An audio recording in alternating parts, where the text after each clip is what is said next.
What's good, YouTube? It's your boy Xenny, and I'm back with another video, man. If you're new to my channel, please make sure you hit that subscribe button. Make sure you like the video. I would appreciate it. So today we got Drake, SLAMS, Serena Williams for betraying him. So without further ado, let's get straight to this video, man. Drake just learned the hard way that Kendrick Lamar is not the person you want to have beef with. Because Kendrick just might be the pettiest rapper ever. As if winning not one, not two, but 5 Grammys for his Drake diss song, Not Like Us, wasn't embarrassing enough for Drake. He also performed the song at the Super Bowl. But that's not all, because he also brought up Serena Williams to perform the Crip Dance while he tore into Drake during his performance. And let me tell you, he had everyone gagged. However, it looked like Drake was not here for Kendrick bringing his ex on stage because he crashed out big time and declared the beef open once again. So does this mean that he's going to hit the studio and drop another diss track? And how on earth was Kendrick able to convince Serena to diss Drake? Let's break it down. Okay, so first of all, it probably wasn't very difficult for Kendrick to convince Serena to come on stage because she hates Drake. Child, I wouldn't be surprised if she begged Kendrick to let her come on stage to do her thing. I mean, it's not the first time that she danced to the song, because y'all remember the Crip Walk she did while presenting at the ESPYs last year. And if I've learned anything this year, is that none of us, not a single one of us, not even me, should ever pick a fight with Kendrick Lamar. They not like us. They not like us. They not like us. Hey! He will make your hometown not like you. The next time Drake sits courtside at a Raptors game, they're gonna Forrest Gump him.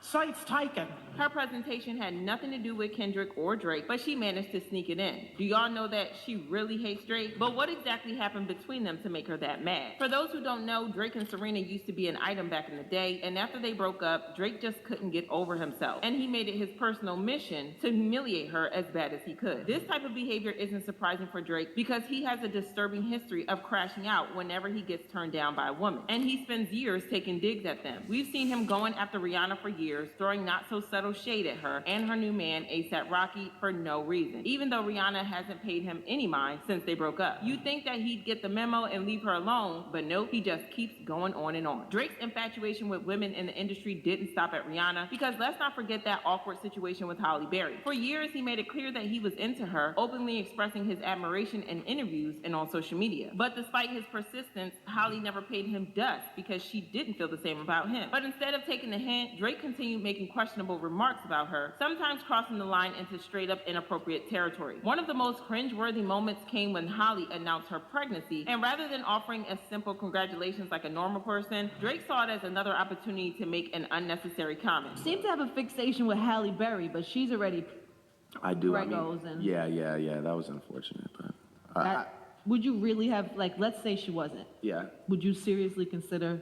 like being with her. Yeah. 100%. Drake didn't just stop at making random comments about Halle Berry. He actually name-dropped her in a couple of his songs, and not in a way that could be considered flattering. In fact, it came across as downright unsettling. One example was in his verse on Migos' Versace remix, where he rapped, "Take a famous girl out where there's no paparazzi. I'm trying to give Halle Berry a baby and no one can stop me." Now, if that doesn't scream creepy, I don't know what does. It wasn't playful, it wasn't charming, it was just weird. Halle had never shown any interest in him, yet here he was, publicly fantasizing about her in a way that made it seem like he had some kind of claim over her. Things took an even weirder turn when Drake decided to use a picture of Halle Berry as the cover art for his song Slime You Out, featuring SZA from his album For All the Dogs. Instead of choosing a generic image or something that actually fit the song's theme, he went with a throwback photo of Halle getting slimed at the 2012 Nickelodeon Kids' Choice Award.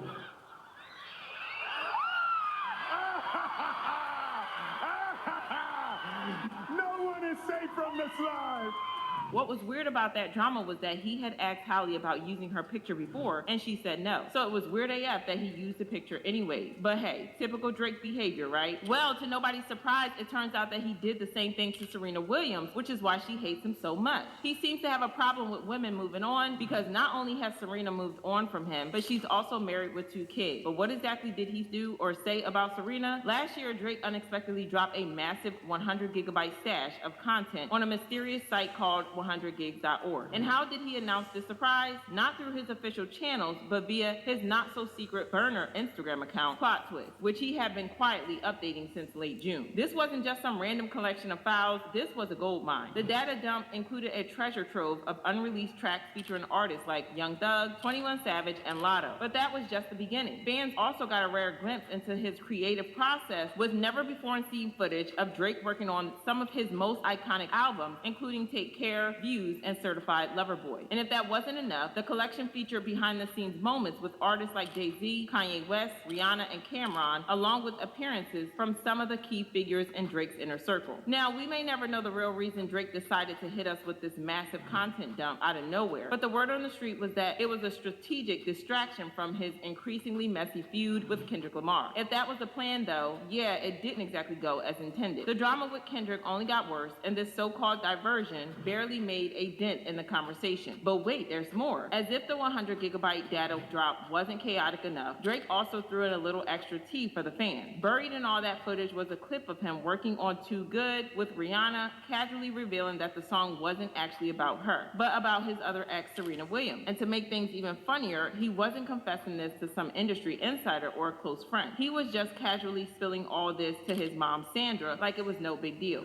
Up-and-coming relationships, everything's going to be very light, not going to get like heavily into things. No, I get heavy on a couple jokes, but this is more about me and Serena, so I gathered that. But I wanted to make a song. But you don't want it to be- Well, it's funny because when I make songs about women, I also make songs for them, so I know what kind of song to make.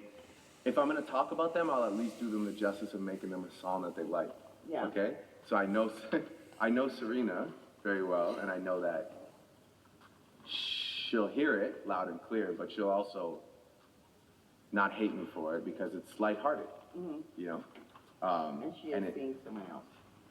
I don't know, Mom. For a little backstory, Serena and Drake had the rumor mill buzzing all the way back in 2010 with whispers of a romance. But much like Rihanna, Serena never actually claimed him. She kept things cute and unconfirmed while Drake, as usual, was out here acting like a lovesick puppy. Fast forward to now, and Serena is happily married to Reddit co-founder Alexis Ohanian, and they've built a beautiful life together with their two adorable daughters. Now, remember how I mentioned that Drake had a habit of flipping the script on women who rejected him? Well, Serena wasn't an exception. For years, he was so over the top in his admiration for her that GQ magazine straight up called him Serena's most embarrassing groupie. And honestly, they weren't wrong. But the moment Serena made it official with Alexis, Drake's energy completely shifted. Instead of just moving on like a grown man, he decided to be petty. He took a jab at Alexis, calling him Serena's groupie, as if he hadn't spent years pining for her in the most embarrassing way possible. In his song Middle of the Ocean, off his joint album with 21 Savage, Her Loss, Drake said, sidebar, Serena... Hey man, if you guys new to the channel,